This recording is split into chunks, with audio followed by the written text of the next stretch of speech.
Hey up everybody, my name's Joshua Morrison, director of Johnny Moz's Lessons in Confidence, and today I wanted to talk to you a little bit about professional film sets and why over the years I've become a little bit weary of them, and I feel like the ultimate professional look isn't necessarily a goal to strive towards.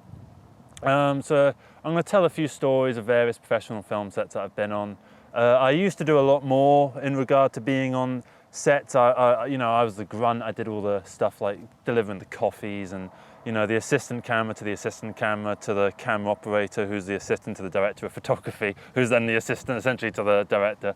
So that's like 7 layers of bureaucracy right there. I've done various sound recording gigs on projects that maybe aren't necessarily top tier professional, but they are trying to emulate that style of thing as well.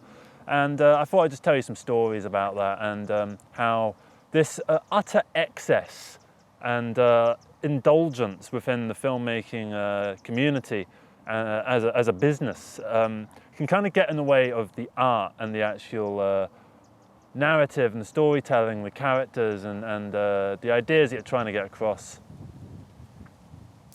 So first off, I wanted to talk to you about this, and I can't name any of these things, by the way, because I'm going to be talking smack about them, but the first thing is I was on this big TV set, very big set. We were filming at this big stately home, and it was like this historical thing, so there were a lot of extras, and I think they were doing some scene with, this is the thing, I was on the sets, and I don't even really know what they were filming, because the sets are these closed off things, and then you've got the rest of the crew that kind of help out with various parts of this, but you don't really know what it is that you're actually making, and you don't know what it is that they're making, because the crew is a group of about 20, maybe 30 people that hide off somewhere that you don't really see that often.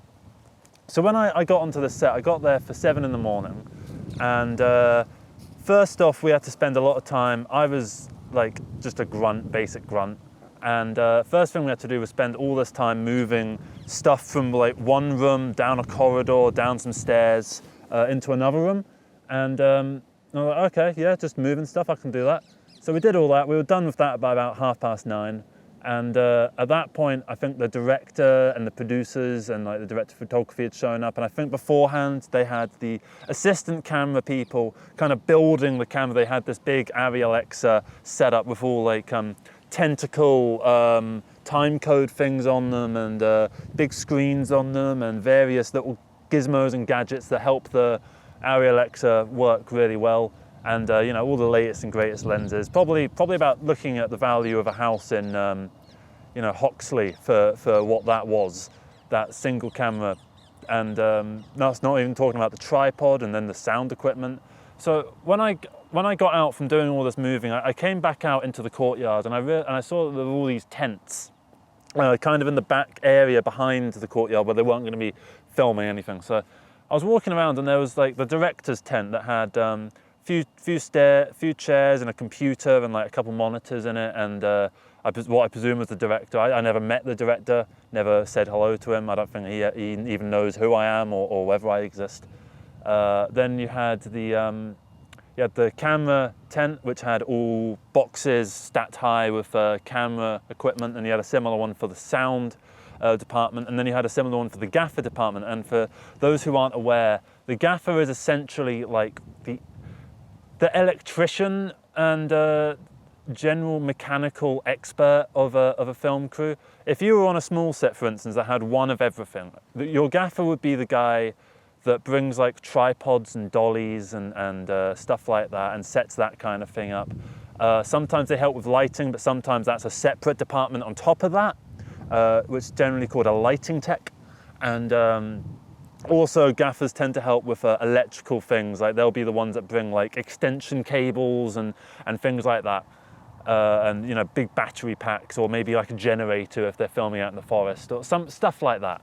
So you've got a gaffer department, you've got the camera department, you've got the sound department, and in this set we had a lighting tech department. And then those tents kind of surround, I think there was one other tent that I couldn't figure out what it was. And then it was probably for like a coffee station, because there was in the middle, there was a big group of people that were sitting there all day, and I didn't really know what they were talking about, but they all seemed to be talking in quite hush-hush voices. And there were people, but oh yeah, here's your coffee, here's your coffee, here's your coffee, here's your coffee. And they're all just sort of, they're not even acknowledging that this person that's giving them the coffee even exists. They're not going, oh, thank you, thank you. They're just like that. So there's no, you know, the way that they see it is this old world kind of hierarchy where the people on the top are the superior beings and then the people on the bottom are the lesser beings because they haven't grafted hard enough, and they should be treated like they don't even exist. And I'm not even talking about necessarily overworking, because, you know, these sets are infamously often, you know, 10, 12, 13, 14 hours long. And that's in this country. You know, if you go to a country with more lax employment laws, you start looking at 17, 18-hour days. Some of my Indian friends who've made films in India will know what I'm talking about with regards to that. I've heard some real horror stories with stuff like, you know, getting to set for 3 a.m, finishing at 11 a.m, and then having to go home and be back for set at the next 3 a.m. And some people just like stay in their car in the car park, or like just drive to the nearest place where they can park and just sleep there for a couple hours because they know they won't get good sleep, so they'll end up waking up at like 2, and they do that kind of thing. So my point is that there is this big hierarchy, right? And I was right at the bottom of that hierarchy, but I seem to be below even the people that are giving the coffees out, because no one seemed to remember that I was actually here being employed, meant to do a job, along with about 30 other people that are exactly like me. So we're all behind the court. So there's the courtyard where they were doing a bit of filming, and then there's like the side courtyard where they had all the tents, and then there's like behind the court is like a field, like a back garden kind of. It's just a big field with some trees and stuff in it, and someone had brought a rugby ball or found a rugby ball somewhere, and we just started throwing them. We played catch, me and about a dozen other people. We just played catch for about 6 hours, 7 hours, and every now and then, like, an assistant producer would come up with a clipboard and go, "Oh, Josh, you doing anything?" And I catch the ball, I'd be like, "No, I'm not doing anything." And then she would go, "Oh, yeah, take these flyers. They're basically just to tell people that we're filming. Just go around and find loads of lampposts, put them on every lamppost, and you see the arrows on them. Try and make the arrows align with what's actually on the thing and the direction. So like if something says set this way, then make sure that the bit of paper is actually telling the truth, and it's not like the set's actually that way, if that makes sense. Make the directions accurate."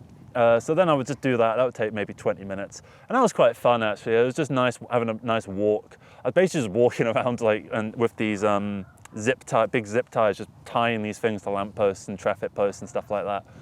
That was quite fun. And then we played a bit more catch. There was one guy who I think was probably too high up to be doing this, so every once in a while a bigger producer would come and just get angry specifically at him, and he would be very like, "Oh yeah, whatever," and he would kind of laugh it off. I presume that he was so confident in his job that he knew he was in the right, and he'd already done whatever he was meant to do, and so he was just out having a good time. And that was fun. You know, I did that for, you know, I've done variations on that kind of thing, but that was the most egregious one, where I did the most nothing. I did the most nothing. So that's the kind of thing that happens on a big film set. Think like Peaky Blinders. It wasn't Peaky Blinders. I'm not going to tell you what the show was, because to be honest, I don't actually know what the show is.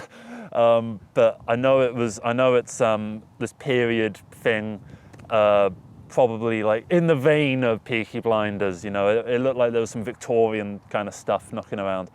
I don't know if it was British or American. I know the Americans like to come over here and make use of our tax advantages to make their films, like the Star Wars sequels, episode 7, 8, and 9. A lot of them were filmed here. Like, you know, Luke's planet, you know, where he's sucking on that weird monster's teat. That was all filmed. It was either filmed like in Norfolk sort of area, or it was filmed on the other side. Whatever that bit above Birmingham but below Manchester is called. I can't remember what that area is called. It was filmed somewhere around there, right? And then a couple other sets that I've been on have been very similar to that, because there are so many people that you end up not having much delegated to you, because all the important jobs have been delegated to all the people that are there to do, like the DOP, for instance, is working a lot because they've got a lot to do and they make a lot of decisions, and so they delegate to the camera assistant, and then the maybe the focus puller and like maybe the focus puller will occasionally help, like go grab a lens or that kind of thing. You're on them kind of sets where it's not completely rigid what the roles are, but you are basically like, if you're a focus pillar, you're not worrying about the sound. You don't like, you're not allowed to tell the actors that you thought like the performance was a bit naff. And I understand that the segregation of duties is quite useful, because you don't want everyone giving their own little 2 cents, because I've directed sets where it felt like everyone was just trying to question my vision, and I have to sort of be the authority and just go, everyone, stop, I love your suggestions, but stop suggesting stuff. I know what we're doing, and this is what we're doing. You know, sometimes you do need to have that, but I do feel like a lot of these bigger sets, you're just kind of there. You're not really getting much done. And a lot of the time, like the lighting tech, he'll be up here, right? And pretend this is a light. He'll be kind of like this. Oh. Can I have a runner over here, please? Yeah, just poke a hole in it. Okay. Right. Right, that should help bring a bit more light in. Okay. No, it's not working. We're going to need a bit more. Okay. All right. Give me a sec. Is that enough? Yeah? Is that good? Okay. Now we need to get a fill light on over that side. Can I have a runner just over there, please? And yep, thank you very much. All right. Now come over here. Can you hold this light? Okay. Well, you're terrible at your job. And then goes to the other side and he's like, ooh, okay. Do you know what it's about? I can't see my face right now, but I know that there can be shadows that can appear, particularly here. Say if you've got a side light that's hitting you this side, it's going to hit your nose, and the nose is going to create a little shadow like that. So Hollywood sets and these big professional sets don't like that for whatever reason. They hate the idea of natural lighting. So they will spend, honest to God, about an hour just to hide that bit of shadow, because they'll be moving things just like what I was demonstrating there. And then say if the scene starts off with someone like in a doorway and they say a couple lines, okay, and then they sit down, right, and then they say a couple lines. That's 2 setups, right? So that means that the guy has got to move all the lights around all over again to hide the same little bit of the nose. And I know there's going to be some lighting people in the comments that are going to be really quite annoyed at my perspective at this, but honestly, I would rather see the flaws in things. And I think because because Hollywood is so, and not just Hollywood, I'm talking about professional film sets in general, the sort of thing you might see on TV or in the cinema, or just corporate feeling stuff in general, right? I think because everything's been so perfected over the years, and there's this expectation that everything has to look a certain way, and if things don't look that way, then they look bad. So for instance, a film like Primer, look, that was filmed on like a little digicam sort of thing, or maybe it was shot on film, I can't remember. I don't think it was. That looks bad because it doesn't look the same as all the other films that are have that same slight little dolly thing going around like that, or they've got the same makeup on all the actors, even the male actors, and you've got all the same kind of elements, no matter if it's a horror or a thriller or a love story or a cheesy comedy or Schindler's List or whatever. They're all kind of the same. And what really frustrates me is that there is so much more room for expression if we were more open to the idea of naturalistic filmmaking. And that's why I have recently realized that what I've been doing with my own film sets is I've been on these various film sets and I've sort of thought to myself, oh, this is the way it's done, this is the way that people expect it to be done. My crew are expecting a professional set. And I feel like if you try and emulate a professional set without the professional resources, what's the point? What's the point of creating full stop? Because you are essentially feeding the corporate machine with your own soul. You're putting your own heart and soul and your time and your patience and your energy and your mental well-being into this thing just for the sake of this corporate looking thing that looks the same as all the other films that have the same thing, where it's 2 people are sat on a bench. You've got that shot that this camera's getting right now, and then you've got the shot that's over here that gets him over the shoulder, and then you get another one like this. And it's like that, okay? And then when it starts to get a bit more serious, when it gets into the deeper part of the conversation, You do this.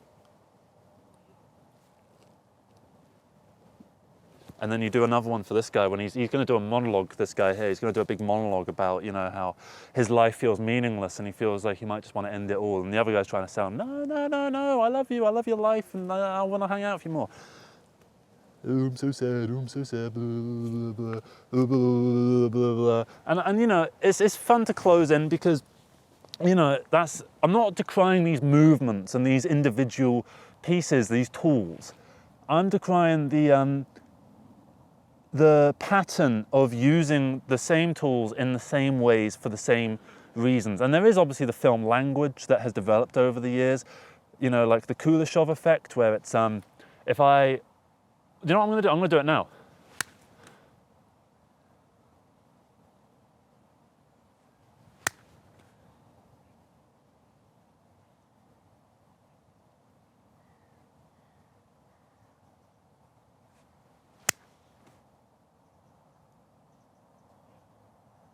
So I've cut there to 3 different images, right? And you notice that on the last 2 I was smiling. The first one, it looked like I was smiling at something kind of sweet. And the second one, it looked like I was smiling at something really, that made me look like a right creep. You know, so you've got the cinematic language that has been developed over the years by, you know, all the greats, all the classics, all the people that you read about in your film studies and stuff like that. All people that I have been taught about and I've kind of forgotten and I only know them on a subconscious level.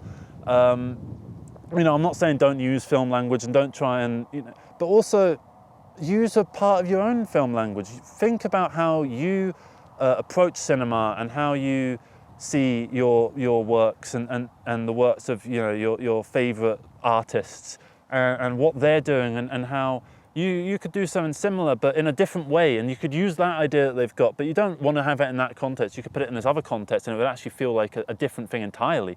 You know, you can make the same dolly zoom in that I was just doing on that guy who's giving the monologue about like ending his life, and you could make it a one about like, oh, you know, I've never told you this before, but I'm sorry, I'm not a very good actor. It's like, no, I've seen you on all the big TV sets and I think that you're grand, I think that you're wonderful, and I don't even know how to say this, but can I have your autograph?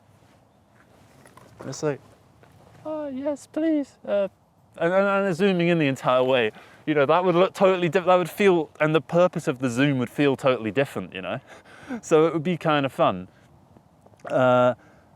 So this is why I dislike a lot of these professional films. And I'm saying professional films rather than like any particular types of people, because I'm not saying that there aren't professional films that are good. I'm not saying that there aren't, you know, absolute fantastic directors and fantastic writers and fantastic actors out in the famous parts of this film culture, you know, like, you know, I think Leonardo DiCaprio is a really good actor, and he's probably the most famous actor around right now. So famous, he only has to do a film every couple of years. So, and he's a really good actor, you know, and every role he does, he brings something really interesting to it, you know.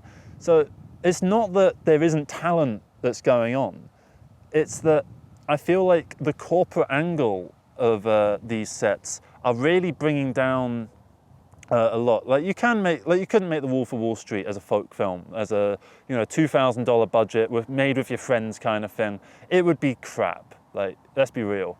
You couldn't make Schindler's List for $500. You couldn't do that. You couldn't, and it wouldn't be. What would be the point? You know, some stories need that grandiosity, and you know, it is a good thing that Hollywood can provide that in some way. And I'm using Hollywood as a generic term for large film production companies, not necessarily just within Hollywood, but also within the British film institutions and Bollywood and Nollywood and you know, various, well, not really Nollywood, that's kind of low budget, but it's trying to be high budget. Anyway, you know, I'm not decrying these things outright.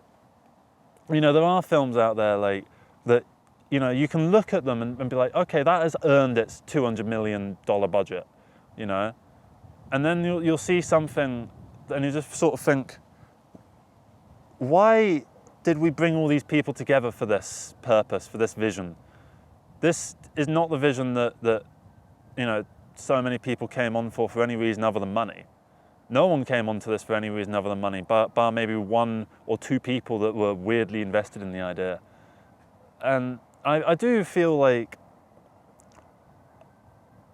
you know, what I've been saying has been quite unprofessional, and it probably, you know, raises some red flags about my approach to making films. And if you've noticed that, and if you've already left a comment in the thing below, then, you know, I don't really have anything to add in that regard. Just that it's important to me that we try and move past the singular, sterilized corporate vision for a lot of these films. Like, they can be comforting in a sort of very dry way, but I just don't.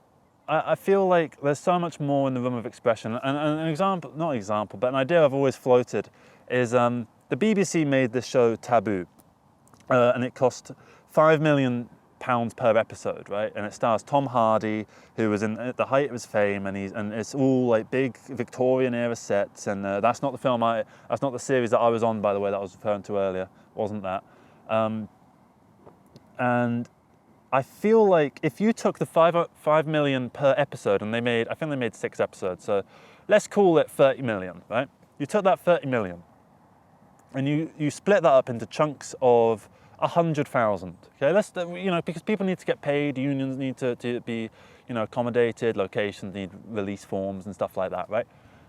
Let's say 100,000 to loads of shows, to loads of creatives to make a 6-episode thing, and that can be kind of whatever. So you get 100,000. That's 30 shows for the price of one, right there. And that's with a very loose approach to this sort of thing. When I've gone further with this, it's turned out that you can actually make 300 shows for the price of one, or you could go even further with it and just like get a load of people to make something with like a camcorder and just kind of have fun with it, and you can make 3,000 shows for the price of one. But I think by that point you're starting to get diminishing returns. But I do think if you had 30 shows for the price of one, you're going to get one show that is better than Taboo, at least. Because Taboo wasn't that good. It was all right, I guess. It looked slick and polished, I suppose, and well done to the core crew in that, you know, group of 25 that show would have had. That, you know, put all that hard work in and grafted on it, and well done to them, you know. But I feel like it would be such a more interesting cinematic, creative landscape if we encouraged the little guy, and we instead of funding a couple of huge projects, we started funding lots of smaller projects. Like in the 50s and the 60s in cinema, they had like the David Lean epic, the Lawrence of Arabia, the Dr. Zhivago, you know, the greatest story ever told, things like that, the Ten Commandments, Ben-Hur, these kind of things, right? And huge, bombastic, you know, thousands of extras on their locations, hundreds of big actors, you know, budgets that are rival, you know, like the likes of Avengers Endgame and that kind of thing, right? And in the 70s, there became this trend to, instead of putting all your eggs into that basket, with the advent of television as well, that kind of helped to even the playing fields.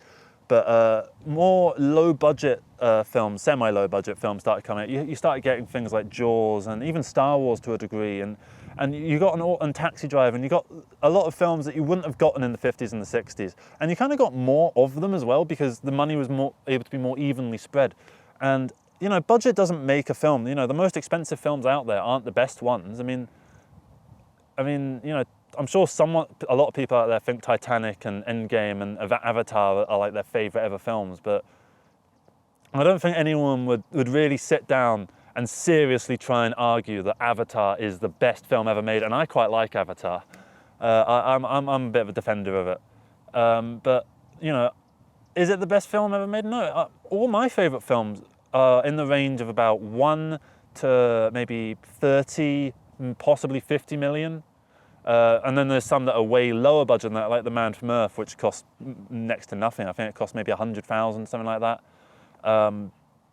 So you have got all these sort of, and if you had the budget spread across more even playing grounds, there would be more opportunity for employment as well. Instead of having all these people getting around doing nothing on these big sets, I mean, what qualifications and experience did I gain from playing catch for 9 hours? I mean, I learned how to catch a ball, but I already knew how to do that. Sure, I had a bit of fun and I got some exercise in, but you know, I didn't learn anything about how film sets work in any capacity other than it's a big waste of time. And I know that sounds cynical, and I know that my approach probably comes across like someone who didn't make it in the industry and is jealous and all that. But, you know, and if you want to read this video as that, then you're more than welcome to. But I ended up shifting gears towards doing events. I take my camera everywhere and I do events and videography gigs and stuff like that, where it's a one-man, possibly two-man crew. And you know, the pay's better than when I was on the grunt film sets, and I get to be in charge. I get to make my own decisions, and I get to actually have some leeway and do things in my own way. And I get to learn through doing things. And I wouldn't exchange that for those big film sets for anything in the world. I think it's so much more fun. And it's not that events don't annoy me in various ways, but it at least challenges me in ways other than trying to get up early. That's another good thing about events, is most of them take place in the evening. I don't have to get up early anymore. I'm not a morning person. I don't like getting up at 6 in the morning to be at a place for 7. I don't like walking around when it's dark outside. And you know, I've just woken up, it feels really weird. I think if you are someone that is part of a larger film set and you know, you've been doing that kind of thing for a while, and you know, maybe you're part of that core crew of these big shoots, please do talk to me in the comments about, you know, your experience and what you kind of make of what I've been saying throughout this, and you know, what ideas you might have for the future of cinema and what we could do to try and improve the way that we create and the way that our overall, as a species, our business model regarding film, how it could be improved in various ways. Personally, I think if you strip things down and you make things a lot smaller and you make more small things rather than a few big things, you're bound to create a lot more interesting works, because you get more throws of the dice. And so, yeah, that's pretty much everything that I've got to tell for today. Thank you so much for watching this. I'm going to be doing a few more videos about film and that kind of thing. If you kind of come for the London content, I kind of talk about whatever. So, yeah. Thank you very much and take care. Bye-bye.